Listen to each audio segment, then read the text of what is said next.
Hey everyone, we're going to take a few minutes to talk about business letter format as quickly as I possibly can. Remember that standard business letter format exists because business owners want to be able to open up their mail very quickly and respond to it as quickly as possible.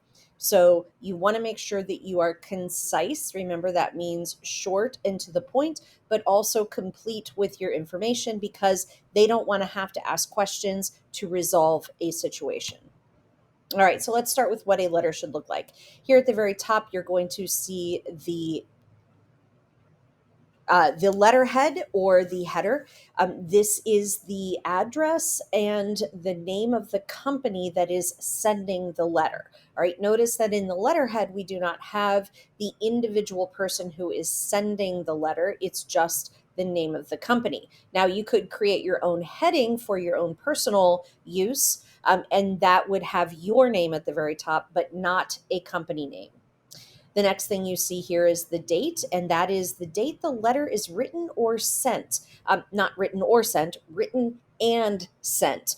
You should always try to send the letter on the same day that you type it up. Notice that there are two spaces between the date and the inside address. That's what we call the second part. This is the portion, this is the name and address of the person who should be receiving the letter.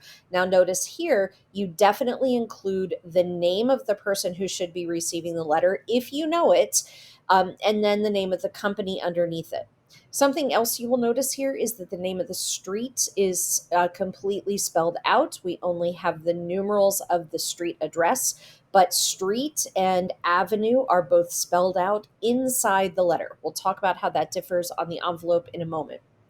The other thing you'll notice is that the initials for the state are the two capital letters that follow a standard convention that the US Postal Service came up with many, many, many years ago. As far as the rest of the letter goes, the spacing in between each element is exactly one line until you get down here, and we'll talk about that in a moment.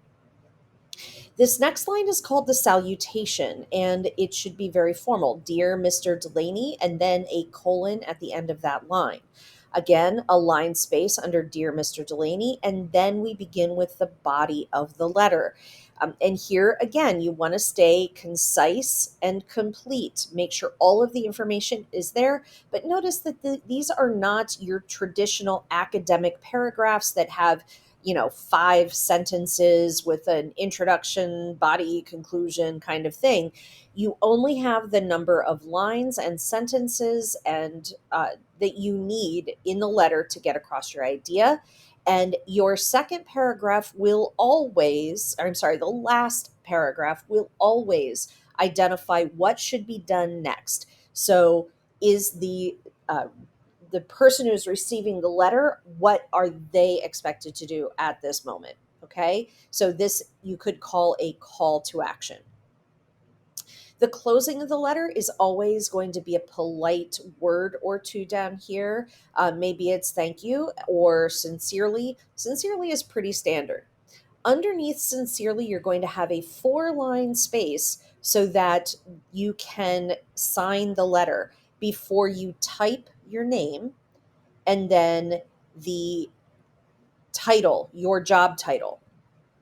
All right, so you have the closing and then 4-line space for the signature, the writer's name, and the writer's job title.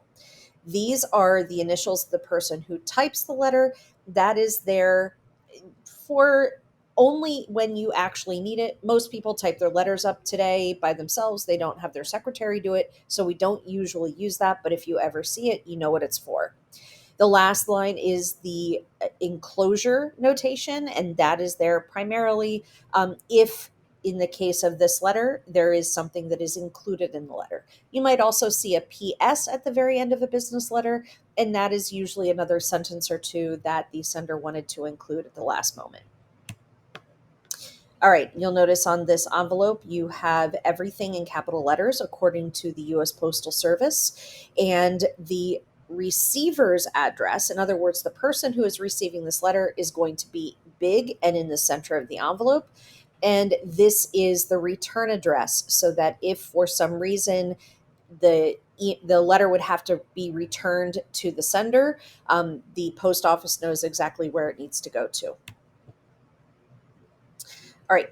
I would love to show you how to fold a letter, but it is much easier for you to watch this video. I want to remind you that part of the reason I'm doing this is because I have gotten a lot of letters over the years from students that are not folded according to business letter format. And so I'm hoping that you all are smarter than that.